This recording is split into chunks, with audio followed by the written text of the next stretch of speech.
December 25th, 2020, the single greatest day in human history. At exactly 3 a.m. Eastern Time, Playboi Carti gave us the greatest album of all time. This album single-handedly changed the trajectory of mainstream and, most importantly, underground music up until now and to the foreseeable future. This album cemented Carti as a genius, so much so that the nigga made up a whole new dialect just for the damn album. Shit so cryptic you needed the Rosetta Stone to be able to understand her word he freaking says. And you know what's even crazier? Bro, niggas in 2020 call this album buns. Atrocious and appalling to the ears. The greatest album of all time was getting cold trash. Nigga, that hurt the soul. And clearly they didn't know what the fuck they were talking about either, because the album broke 100k copies in the first week, giving Carti his first and well-deserved spot in the Billboard Top 100. You know, anytime I tell people this is the best album of 2020, they always look at me weird and say some stupid shit like, yeah, whatever you say. Like, yeah, whatever I say, bro, because this is the best album of the decade and nothing comes close to it. I see motherfuckers say Yeat been taking over the decade. Like, where would Yeat be without a whole lot of red? Name me a single album that got Go to the Moon, Rockstar Made, Teen X, Feel Like Dying, Slayer, On That Time, Beano, Punk Monk, Sky, etc. on it. Not a single miss or skip on the album. When I tell y'all that this is the best hour and 3 minutes of listening time you will ever get in your life, I mean it. The way Carti takes us through the different states and feeling of his body and mind echoes just how much Carti has opened up to us as his fans in the album. For example, in Jump Out the House, to an uneducated Carti fan, it's nothing more than hooting and hollering.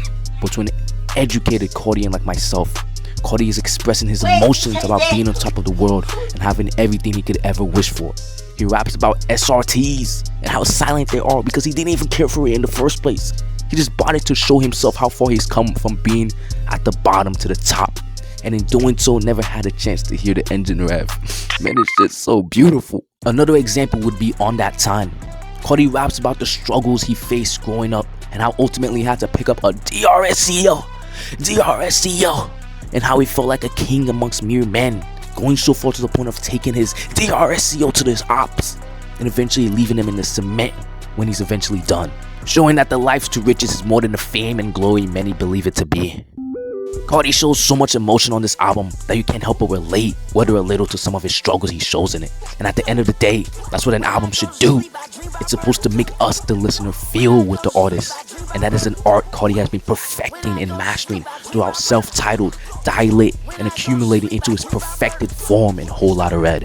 At the end of the day, one of the most important things about an album is the mark it leaves behind. An album's legacy is what separates an amazing album into a quintessential one. For example, I know this ain't music related, but bear with me. Why do you think H1Z1 is barely talked about in the Battle Royale genre, even though it's basically the father of the genre just like Fort? It's because of their mark on gaming. Sure, H1Z1 started the whole Battle Royale craze, but it didn't capitalize it enough. While its competitors started innovating to become better than their counterparts, H1Z1 was lazy, content with its current success. And that success it was all too familiar with would be its own downfall. Because of Carti's innovation, because of his relentless drive to step out of his comfort zone and switch to a whole new sound, Carti found profound success, and in doing so cemented himself as a grandfather for the new era of music. Summers, Autumn, Jay, Protect, Confetti, Ken Carson, Osamuson, Coochies, Kakais, Kachis, Cookies, Destroy Lonely, Yeet, etc. Give thanks to Jordan Carter every Thanksgiving because he is the reason they have a career today. My friends, Whole Lotta Red isn't just an album, it's the album.